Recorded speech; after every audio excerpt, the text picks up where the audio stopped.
A person wearing a cowboy hat and dark jacket stands at a wooden podium on a small stage, holding a microphone. An audience sits facing the stage beneath a large tent structure.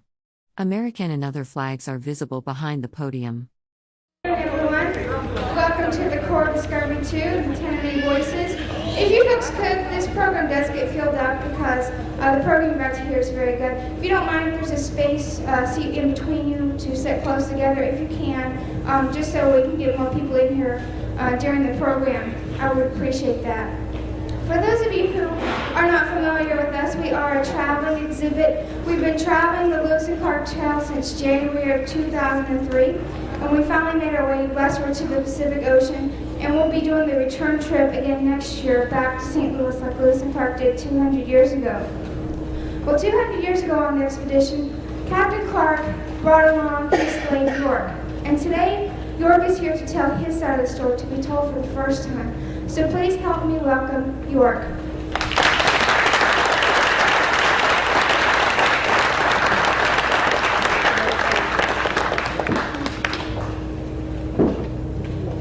We had been away from the eyes of the whole world almost 3 years. Thousands of miles away from civilization, lifetimes away from the madness, all them civilized men called slavery. There was me, a young Shoshone woman named Sacagawea, Captain Lewis, Captain Clark, and more than 3 dozen what I call volunteer patrons. Now our mission seemed simple enough. All we had to do was cut a path through the savage Northwest Territories all the way to... A person stands on a small stage wearing a white shirt, a black tricorn hat, and a beaded necklace.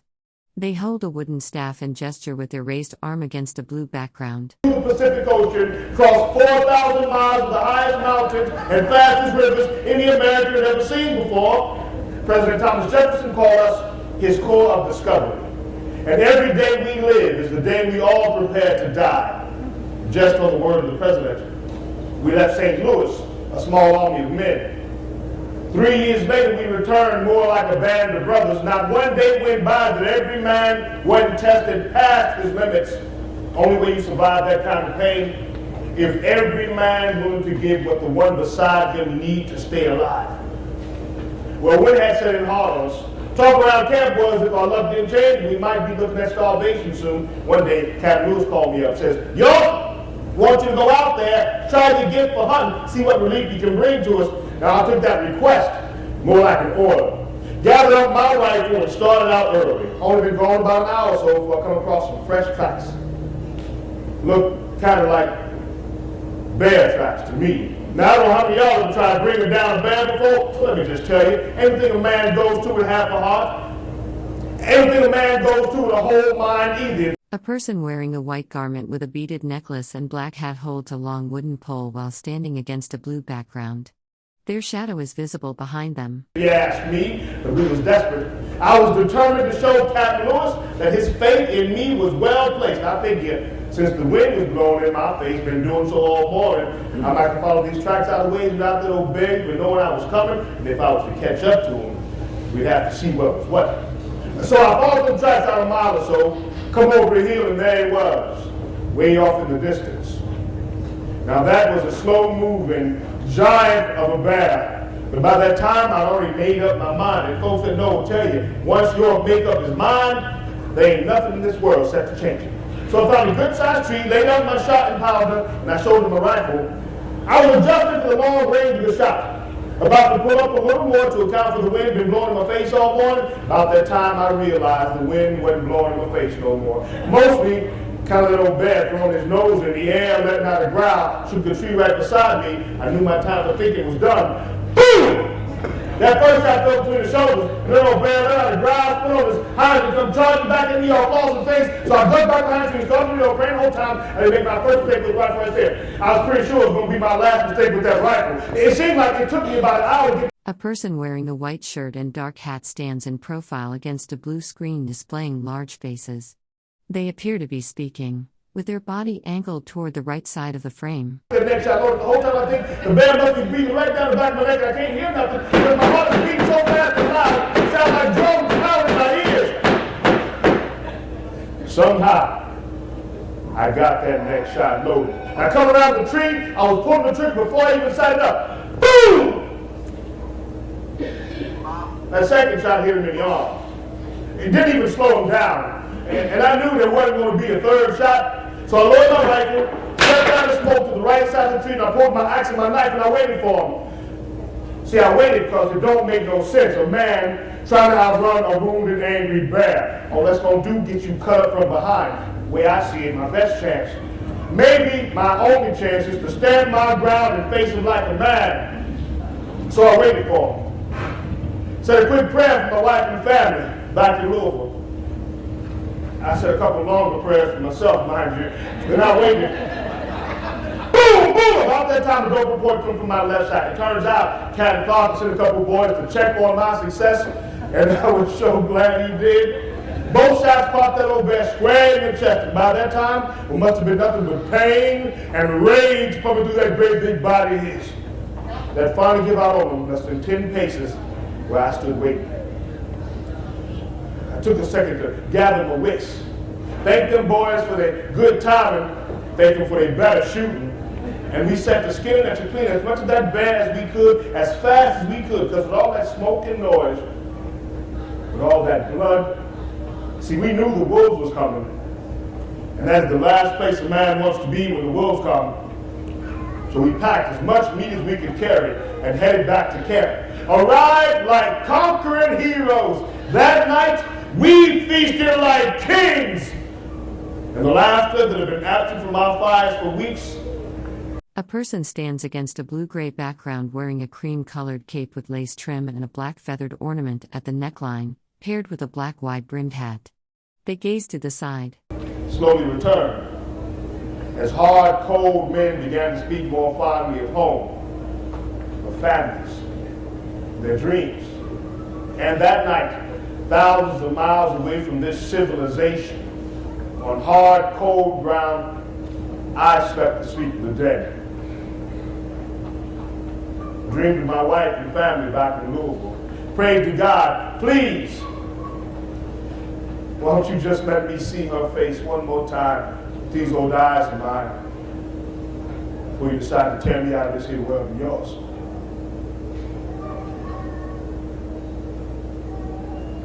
My name is York. Just York. It is the name that my daddy carried before me. I was born a slave. No. I was born to be the slave, to be the property of another man, and that is the shame my daddy carried. A person stands on stage against a blue background, wearing a white jacket with black beaded or embroidered designs on the chest and large feathered shoulders. They hold a microphone and look off to the side. Before me, but I have seen a world that few white men might ever dream of. I have climbed to the top of snow-capped mountains, swum rivers so swift that the buffalo lose their foot, watched whales dance across the cool waters of two oceans, and I have walked among the people. Those Americans you call Indian have welcomed me into their land with open arms like some long-lost brother. And now I ask you, hear of the things that I have seen, so that when I am gone from here, my name, my voice, my story does not die here with me, for that is the way of the people. A person stands against a blue background wearing a cream-colored jacket with black feather or quill details at the neckline. They hold what appears to be a feathered object in their hand while speaking. That is the only thing of value I have left to give. Now, the hardest part for me was always the not knowing. See, many times before, Master Clark and I would go on adventures, sometimes leaving home for months at a stretch, but always with the understanding we was coming back. Once we sailed from New Orleans, all the way around to New England. It took us 9 months at sea. As soon as we touched ground, we headed for home. There's something different about this mission of discovery. Well, everybody talking about where we going and what we doing. Ain't nobody said a word about when we coming home. And that concerned me. That and the fact, well, nobody ever asked if I wanted to be part of the president's brave mission of discovery, if I wanted to lay my life down for this nation, because I was just a slave, you see. Funny thing is, you know that if I were a free man, I could not have volunteered to lay my life down for the president. But since I was just a slave, nobody cared to ask.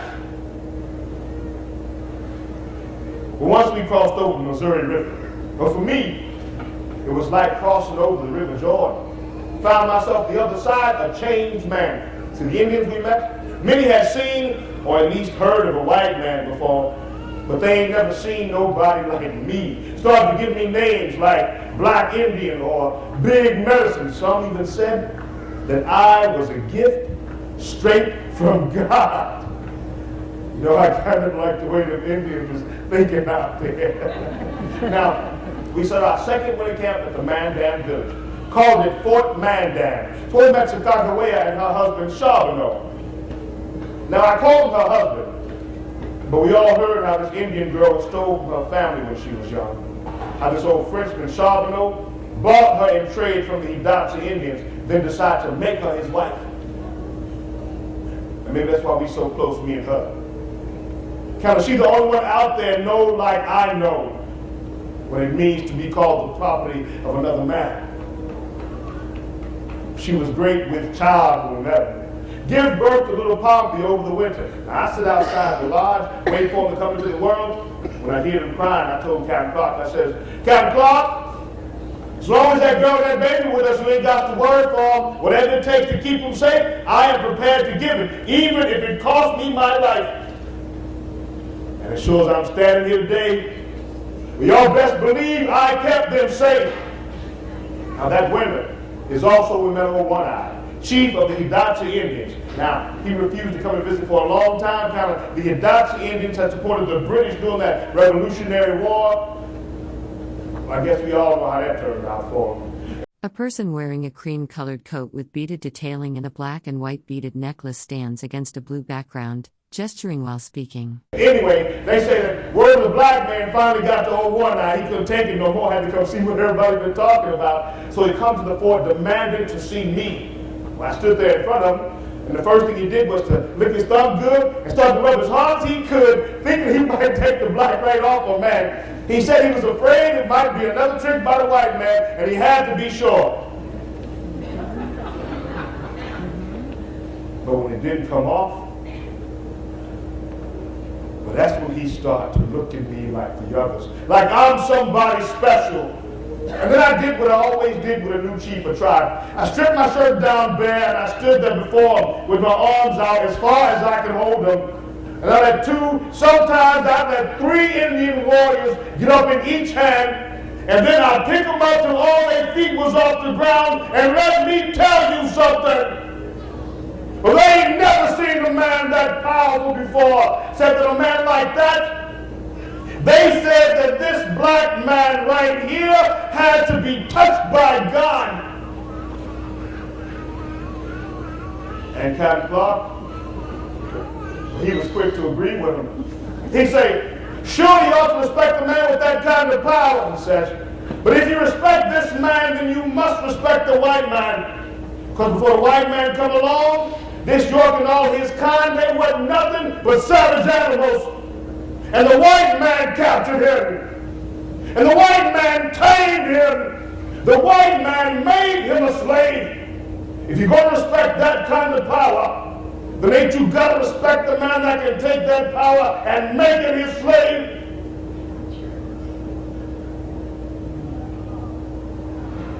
And then sometimes Captain Lewis would fire the air gun once or twice to get everybody's attention back. And that's when they start to explain to them how they're going to be part of a new tribe now called the United States. How they're going to have a new chief and great father now we call the president. They have this duty. Protect the president's warriors in your lands or suffer dearly for it. Now, I don't know how many times I've heard them tell one chief or another tribe that story before I understood what it was they were saying. What they was telling all them Indians is they're going to be American. Not like y'all get to be American. They was going to be more colored Americans. And by my figuring, well, the kind of misery I call life ain't got room for more souls. I wished I could have made myself so ferocious I could have scared them all away. Or at least one. But I don't speak the languages.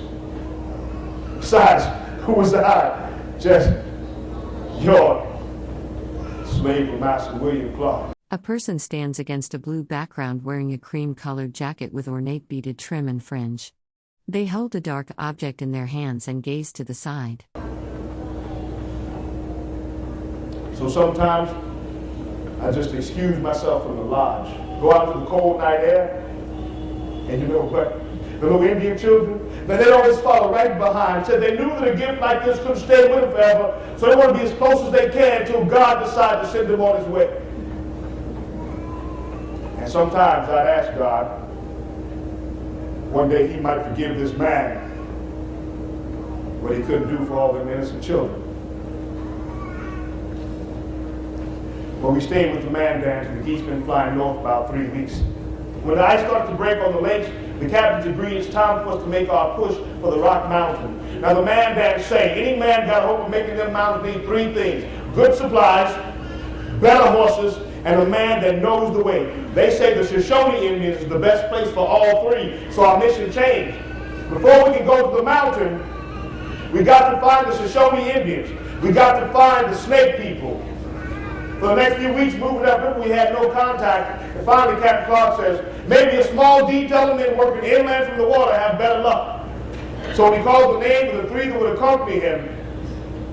Well, my name was on that list because he knew when the step he could take that I wasn't prepared to follow. So we walked 5 days, almost 75 miles. By the end, our boots were torn through and our feet bloody. Had to wait for the others to catch up. When they did, well, Captain Lewis drew a fresh detail of men, and they proceeded on. A few days later, we got word they finally met the Shoshone. We was to get there fast as we could on account of there was a lot of concern, a lot of agitation. Well, this many armed white men so far in the Indian country was making everybody nervous. But they told him he was traveling with an Indian girl and a baby, was set him at ease some. Figuring no self-respecting man going to go to war, or not with women and children. But they say the word of the black man already made himself upriver. They all just stand around waiting to see what everybody else been talking about. So when I step out the boat, well, everybody gather around me like the others. Then Captain Lewis calls Sacagawea over to translate with words, seeing as she speaks the language. Said all that hand talking Juilliard so good at. Now that's when we got our real surprise. Remember I told y'all this Indian girl was stolen from her family when she was young? How this old Frenchman, Charbonneau, bought her, decided to make it his wife. Well, she says she don't remember much about being a child at all. But what she do remember is her big brother. His name, Kamehameha. Turns out, well, the man these Shoshone called Chief, he carried that same name. Without even trying to, we found a way to bring a family back together. Now, I don't know about where y'all come from. A person stands against a blue background wearing a cream-colored jacket with fringe trim and a black feathered brooch at the neck. They hold black gloves in their hand and look toward the camera. But in my life, whenever the chains of slavery tear a family apart, ain't nothing short of dying gonna make it right. This right here was a miracle. God working. Well, he give us a good reason to celebrate at least. Made it easy to trade for supplies and horses. Kamehameha was so pleased, he give us his best tracker. An old man, he say, know them mountains like nobody living. Now the old man's name was awful hard to pronounce. Captain Lewis say, it's because civilized tongues were never meant to speak such savage words. Just call the old man, told me, be done with it, he said. Now I was of the mind. Well, I figure, any man gonna lead me through the mountains I'm looking at here and promise to keep me alive the other side, well, I figure a man like that ought to be called whatever he liked to be called. But nobody asked me what I was thinking. And I wasn't up for volunteering. So old Toby lead us into the Bitterroots. Before we got in good, we come across the Flathead Indians. Now they was like all the others except maybe more so when it comes to me. See, the Flathead Indians tell us that in their tribe, when a man goes off to war and he is brave, when a man goes to battle and he is strong, the greatest warrior on the field, they say that's the only man done earned the right to paint his skin black with the coals from the war fire. So we come back to the tribe, everybody know without asking which man among them was the greatest warrior, which man among them was the strongest, which man was touched by God that day. So the Flathead figured, if God took it to mind to make a man black like that for good, then ain't that gotta mean he great? I sure like the way him Flathead was thinking out there. But we only stayed with him a short time, you see, because we had this mountain. Now, if I was to never see another mountain until the day that I die, it'd still be about 10 days too soon for me. Only thing I knew about the mountains we're looking at here is ain't no way a man's going to make it out the other side alive. It's going to save as a grave marker for the president's brave men of discovery. And I wasn't the only one thinking it. But we couldn't turn back. We had ourselves a mission from the president. We either complete or we perish in the attempt. So we pushed on to the Bitterroot. Once we got in good, a storm come out of nowhere, dropped 10 hard inches of snow. We lost our path, started throwing packs and losing animals. Got so bad, we had to put down 2 colts. We shot them dead and we ate them whole. Because we were starving. We were dying in those mountains. Finally, Captain Clark. A person stands against a plain blue-gray background, wearing a cream-colored coat with fringe trim and a black and white beaded vest over a white shirt. They gesture while speaking. Says, maybe the only chance we got to small detail and then working their way to the other side of this mountain hard as they can, gather whatever they can gather and coming back for the rest. It's our only chance, we said. Now, when he called out the names of the 5 or 6 men he trusted to accompany him on this mission, well, you best believe my name was on that list because he knew. When it comes to his life, this mission of the president, ain't nobody breathing he ever counted on more than me. So we push hard against that mountain until they finally give us way to the other side. And the Nez Perce Indians, they was kind enough to trade us for root, berries, and salmon. We gathered everything we could carry and went back in for our friends. Now once we made it out the other side, we stayed with the Nez Perce several weeks. Took a few days just to feel the bones in our bodies again. We were that cold. And while we healed up, we made new canoes. Now the Indians taught us how to fire boats out. See, always before, if a man wanted a good canoe, you take a tree trunk, you put the axe to it, and you carve yourself a boat, right? But the Indians taught us how to fire. You take that trunk, lay red hot coals across it, and you burn away one layer at a time, so when you're done, you got a boat that runs smooth in the water. You got a boat ain't got no leaks. You got a good craft. The Indians taught us that and a lot more. They kept us alive out there. And once we all healed up, the captain said, it's time for us to make our run for the ocean. We left our horses and a few supplies with the Nez Perce on the promise of returning, and we proceeded on. Now, the next few months, it was much of the same thing. New chiefs, new tribes, tell them about the United States and the president. Captain Clark, he would name a group of islands after me, called them York's 8 Islands. Ain't that got a nice sound to it? And then one day, we come down to Columbia, and the captain starts to shout, "Ocean! Ocean view! Ocean!" We had made it to the Pacific Ocean. 4,000 miles of high mountains and fast rivers, all that way, all of that suffering and pain. And we only lost one man. But he was a good man. His name was Sergeant Charles Floyd. Come with us up out of Kentucky. He grew up in Louisville, but his family figured the God they know and love ain't never intend one man owning the soul of another man. Say they don't want no part of the state that make it the law. So he moved across the river to Indiana, to free country. Now, I was with Sergeant Floyd when he died. A person stands against a blue-gray background wearing a cream-colored jacket with fringe trim and a black feathered necklace over a white shirt. They face forward with a neutral expression. I did my best to keep them comfortable. I cried with them. I cried for all the men might never know one true God-loving soul on account of him early passing this world and all. But we made it to the ocean, you see. So we had our own reason to be celebrating. Now the first order of business at station camp was to set our last win of fortune. And the captains put it to a vote. Which side of the river we settled? One did better for hunting, the other good for building and supplies. And every man went around saying one way or the other what he thought it ought to be. And they got to me. And everybody looking at me like I'm supposed to say something here. Now y'all know better than I do. With the law of this nation saying Negro man ain't got the right under the Constitution or under God to put his word up beside a white man.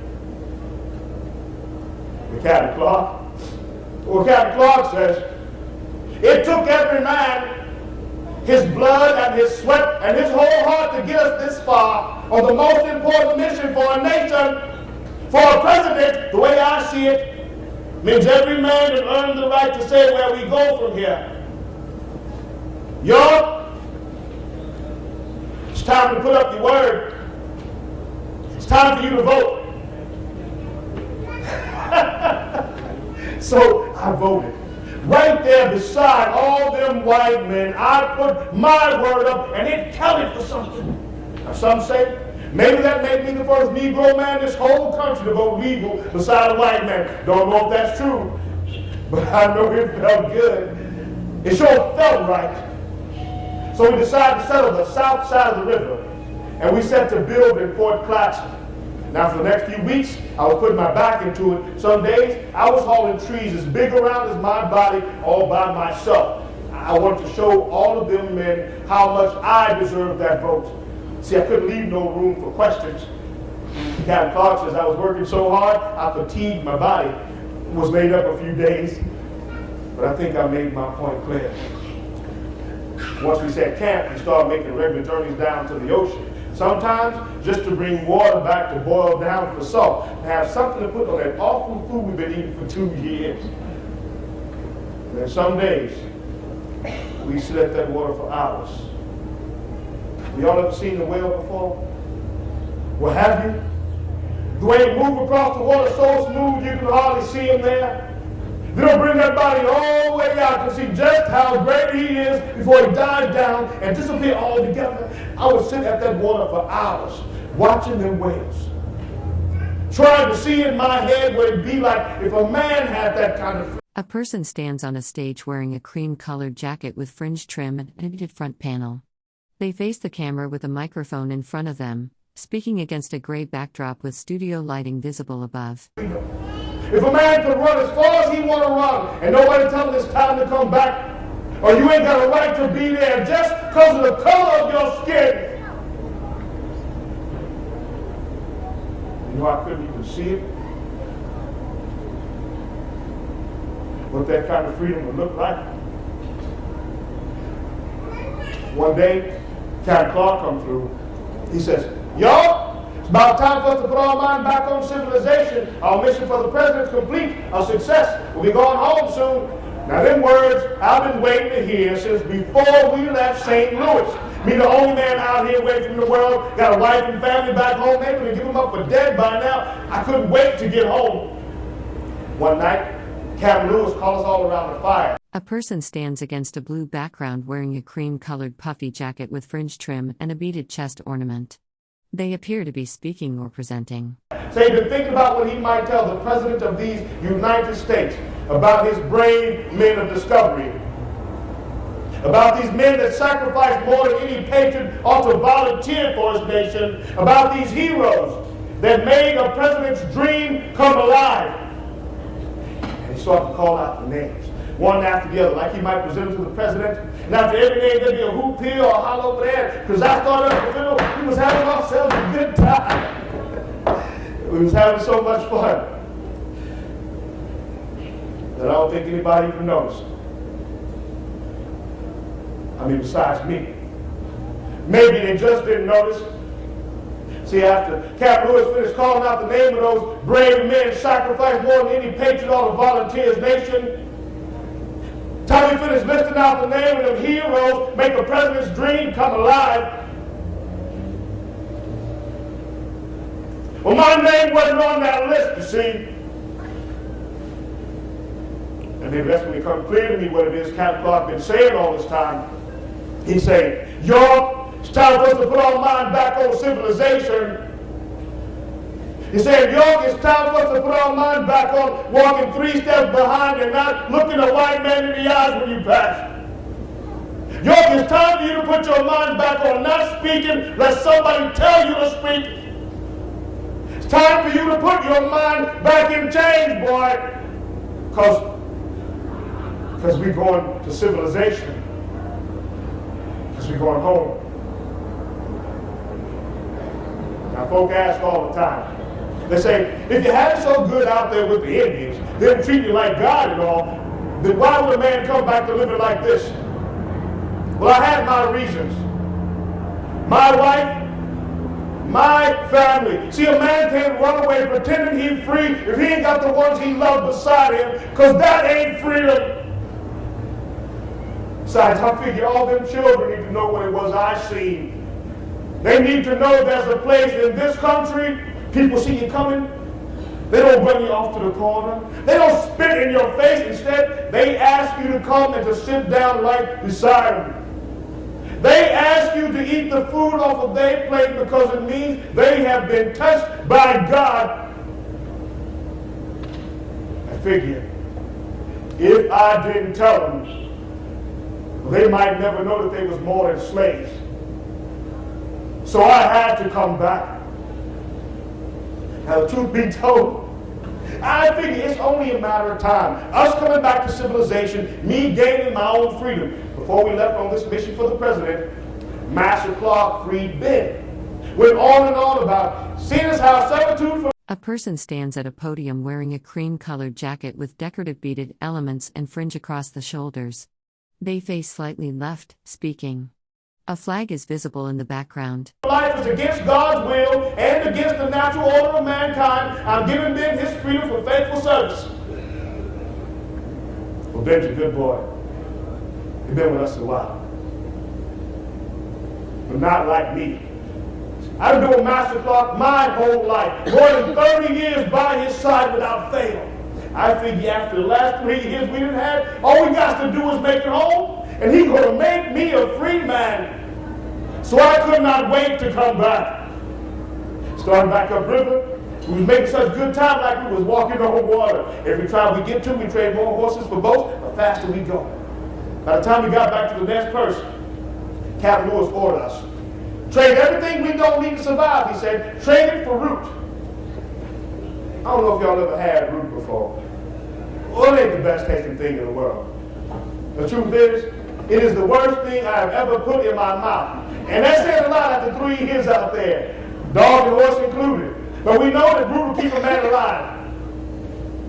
All we had to do was survive this here mountain. And we was going home. Captain Lewis even cut the buttons off his uniform and give them to me to trade. All told, I come back with 20 bushels of fruit. We had more than any man ever want to eat his whole life. And once we cleared that mountain, we started back for home.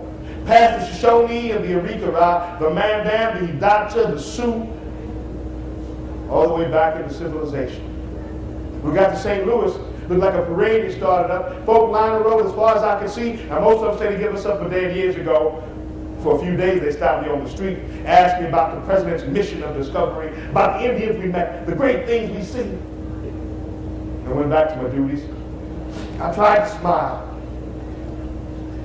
and to not look a white man in the eyes when I passed him on the street. But it was hard to lower my head again. And finally, it was time to go on home. When I got to Louisville, I sent the word out. When the work day through and all the chores was done, everybody's to come around. And if it take all night, best be prepared to sit all night. So I'll tell them everything I can remember about the last 3 years. And I told them everything. Now, most of them they couldn't even believe, but I told them anyway. And then it was time to go on to Washington, report to the president. He gave every man 320 acres of good farmland for his hard work. Every man double duty pay in gold coin for his sacrifice. Every man the appreciation of an entire nation for making the president's dream live. I was in the slave quarters, waiting to be called before the president.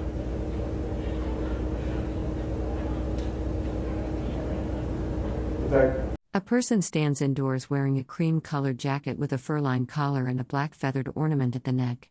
They hold papers in their hands and look downward, standing against a plain gray background with a flag visible on the right side. The call never came. Before long, it was time to go on home. Master Clark, he said he'd been promoted to general, chief Indian agent for the entire nation. I figured he deserved it. He's a good soldier like his brothers before him. But he said to carry out his new duties, he was going to be moving his house to St. Louis permanent. Say he can't see himself going about new service in a strange land without his most prized possession, without his most favorite slave, York, right there beside him. So I asked him, I said, Master Clark, if we move to St. Louis for good, then what about my wife? What about my family? And he asked me. He said, what about him? I can give you a lawful order, he says, and I expect you to follow without question. It's time for you to be done with that wife of yours. He said, I order you to be done with that wife. There are plenty of slaves in St. Louis. I'll find you a new wife there. Now, I couldn't believe the words coming out of his mouth like that. See, the whole time we out there away from the world, he going on and on about Miss Julia Hancock of Virginia. How he can't wait to get back to this civilization and take her hand. Can't see himself growing old without the woman he loves standing right there beside him. So I thought that meant he knew how a man needs somebody he can run home to when the world been standing on his back all day. A shoulder that he can cry in if he got to. Somebody tell him, as long as you know somebody loves you, tomorrow got to be better than today. I thought he knew what it was for a man to give his heart away. Here he tell me, he ordered me to be done with my wife like she's some stray dog I found on the side of the road. So we packed the house. Master Clark went by boat, and I led the slaves and wagons overland to St. Louis. When we got there, I come up with a plan. I went to Master Clark and says, Master Clark, seems to me you got lots of business interests still to tend to in Louisville. Reckon you need somebody you can trust to handle all that, seeing as I took care of your business most of our life together. Figure I'm the right man for the job. You can send me back to Louisville, I'll take care of your business, and be close to my wife and family. Sound like a good plan. He said he could see what I was getting at, and he wasn't going to stand for much of that kind of talk. But he allowed me back to Louisville 4 or 5 weeks to finish up his business and to sell his boat for St. Louis. A person stands in profile against a blue-gray background, wearing a cream-colored jacket with fringe detailing and a dark beaded ornament at the neck. They appear to be speaking or presenting. Return, he says, I expect you to be done with that wife of yours, set to get back to your duties as an obedient slave in my house. 4 or 5 weeks for a man to throw his heart away. Well, about 5 months later, he sent word to his brother. I must have misunderstood his orders because I've been gone 4 months too long. Well, some of y'all know about that. There wasn't a lot of misunderstanding, you see. Sometimes a man got to do what's right by him instead of what another man tells him. But I knew if I didn't sell that boat for St. Louis directly, that'd be the devil to pay. Master Clark threatened before to show me what real slavery is like. He said he'd sell me down to New Orleans. They say a man finds himself a slave down in New Orleans, he ain't never going to see nothing he loved again the rest of his short, painful life. They got ways down there of crushing a man's soul. And then they grind his bones into the dirt. I done seen it. You don't want to find yourself a slave down in New Orleans. So I had to sell that boat for St. Louis. Now, before I push off, my wife come down the water and see me. She say the man she called master, well, he done decided to move his house further south in the slave country. She say, well, if you plan on selling that boat back to St. Louis, well, I reckon you best turn on around here, y'all. Turn around here now. Take one last long look at your wife, because the chances is he ain't never gonna lay lies on me again.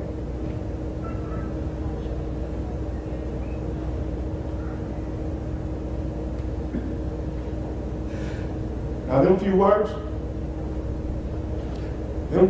almost did what the hardest 3 years of my whole life could not do. Almost stopped my heart beating dead in this chest of mine.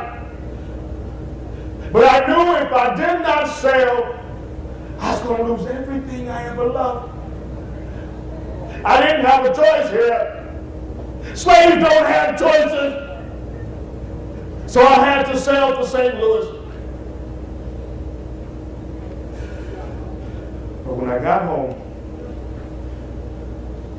I made up my mind, you see.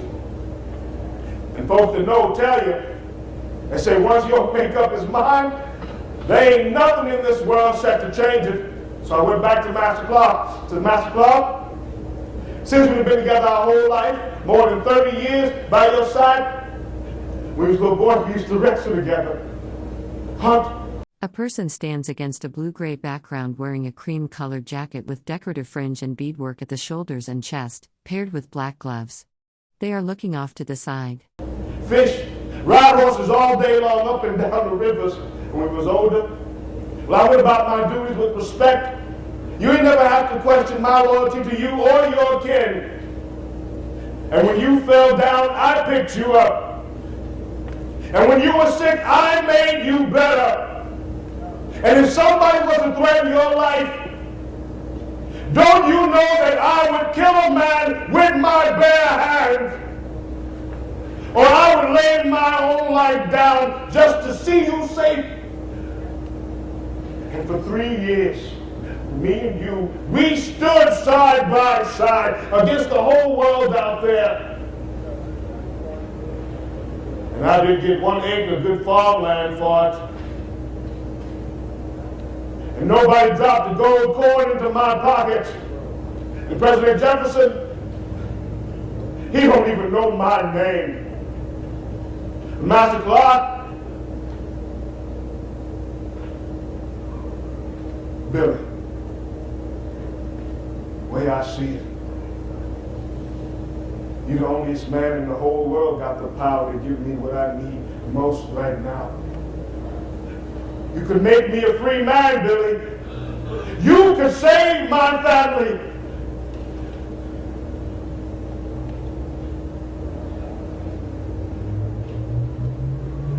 I thought Master Clark would hurt himself. Counted how hard he was laughing what it was I had to say. He said he thought it funny. Me believing any service I rendered my whole life, more than 30 years by his side, was more than what a slave does for his rightful master under God. Said if he was to ever see such immense service, he'd be the man to reward it, but it ain't come yet. Besides, he said, you're a much too valuable piece of property for a man to just let go like that. That's what he said. Much too valuable piece of property for a man to just let go. If anybody was to ever ask me what my thoughts was of Master William Clark of the Clark family, I'd have been quick to say that he was honest, that he was fair. In the right company, I would have called him my friend for life. But right there, he made it clear. More than 30 years, almost every day of his life, he ain't never looked into this brown face of mine and seen nothing but a slave. So I figured if it's about my value, well, I can do something there. Started to agitate, doing things just enough wrong. He could see it was by my choice. So he knew what I was getting at. It wasn't going to stay. A person stands in profile against a blue-gray background, wearing a cream-colored garment with ruffled trim at the shoulders and neckline, and a beaded necklace with dark pendant elements. They hold something dark in one hand. For much, but mind you, I tried to smile and to not look a white man in the eyes when I passed, but I couldn't lower my head again. So Master Clark had me strapped to the post. He paid a man good money to beat me until I could not see. And after I healed up, I tried not speaking. Let somebody tell me it's my time, but I couldn't hold my tongue. So Master Clark had me locked in the jailhouse 30 days. And that beating I took ain't nothing compared to how they break you in the jailhouse. I guess somewhere in all that, Master Clark figured whatever broke in me wasn't getting fixed fast enough, so he decided to go on and send me home to Louisville. Now, I don't know what the letter read he sent on to his brother. I can't read, but I can guess. Figure that letter says that it's time for York to know what it is to have a severe master. Know how good his life has been till now. What it is to be a real slave. I think that's what the letter says, because that's the lesson his brother set to teaching me. They sold me out to a man, dressed me in rags, threw me in the field. And he strapped a big old bull plow across my back. And for 2 years, that old man tried to grind my bones into the dirt. And for 2 years, I ain't heard one word from Master Clark. And finally, news come through his nephew. He had decided to go and give me my freedom. Only been 10 or 11 years now since we come back on this mission. And most slaves don't ever see freedom, especially at my age. But everything I'm fighting to be a free man for is out of my hands. My wife, my whole family is gone. And now I'm free. And I'm all by myself in the world. So Master Clark gave me a wagon, some horses, set me in the drives business, running freight from Richmond, Kentucky to Nashville, Tennessee. My folk ask all the time, what sense it make a free man ride headlong to the slave South trying to do business? Well, I had my reasons. Figure somewhere along them roads, somebody has seen or heard tell that family that's holding my wife. And if this business of mine was worth anything, a man might have enough gold in his pocket one day to buy his heart back. But there's things they don't tell you about the slave South. How they got these laws that say a free man ain't got the right to associate with slaves. Kind of he might be telling that slave what it's like to be free. They might get a mind, they want something to say. Business wasn't too good. I guess it didn't make sense. White man to hire somebody like me, it didn't look good for the slaves to see that kind of thing going on. Those that did hire didn't always pay. Because the law said a Negro man ain't got the... A person stands against a blue background, wearing a cream-colored jacket with decorative fringe and beading on the shoulders. They hold a dark object in their hands and look toward the side while speaking. Right. On the Constitution or God to go into court and swear out against a white man, even if his life depended on it. My horses started dying. I think they was being poisoned. Got so bad I had to hire myself into hard labor a whole year. But I'm done with it now, and I ain't never going back. See, I know some things now.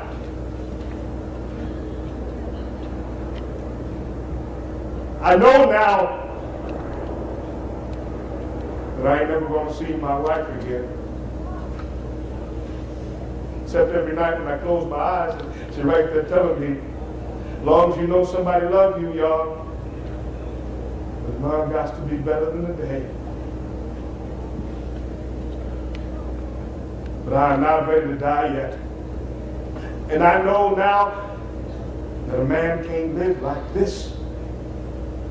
So I come up with another plan.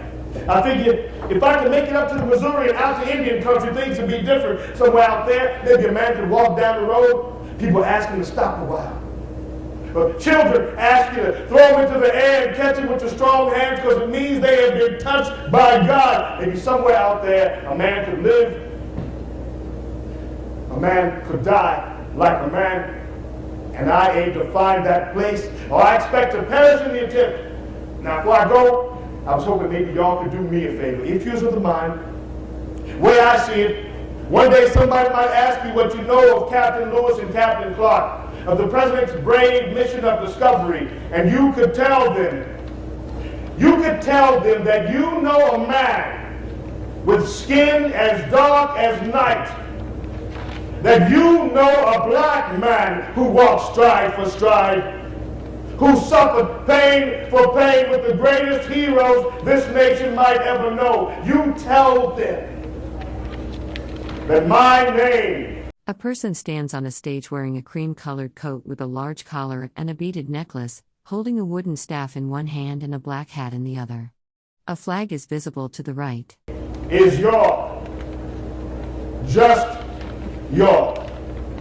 It is the name that my daddy carried before me. And although I was born into change, you tell them that I am not now. Tell them that I have never been the property of another man. And I ask you this, so that when I am gone from here, my name, my voice, this story does not die here with me. For that is the way of the people. The sad truth is, these few words, they are the only things of value that I have left to give. The sun has set, my friends. And now, my journey must begin. Godspeed. A person stands at a wooden podium under a tent with overhead lighting, speaking to an audience seated below. Flags are visible on either side of the stage.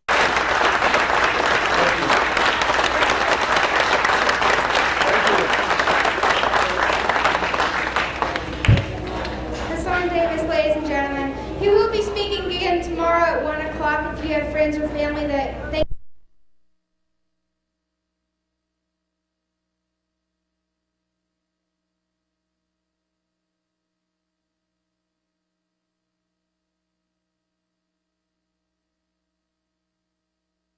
The image appears to be completely black or not displaying any visible content.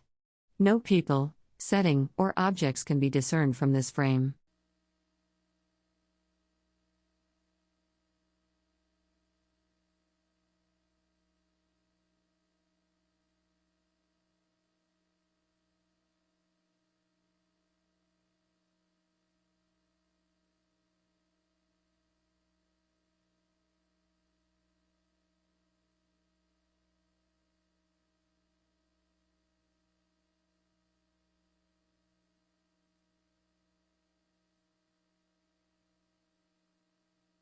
The frame is completely black with no visible content.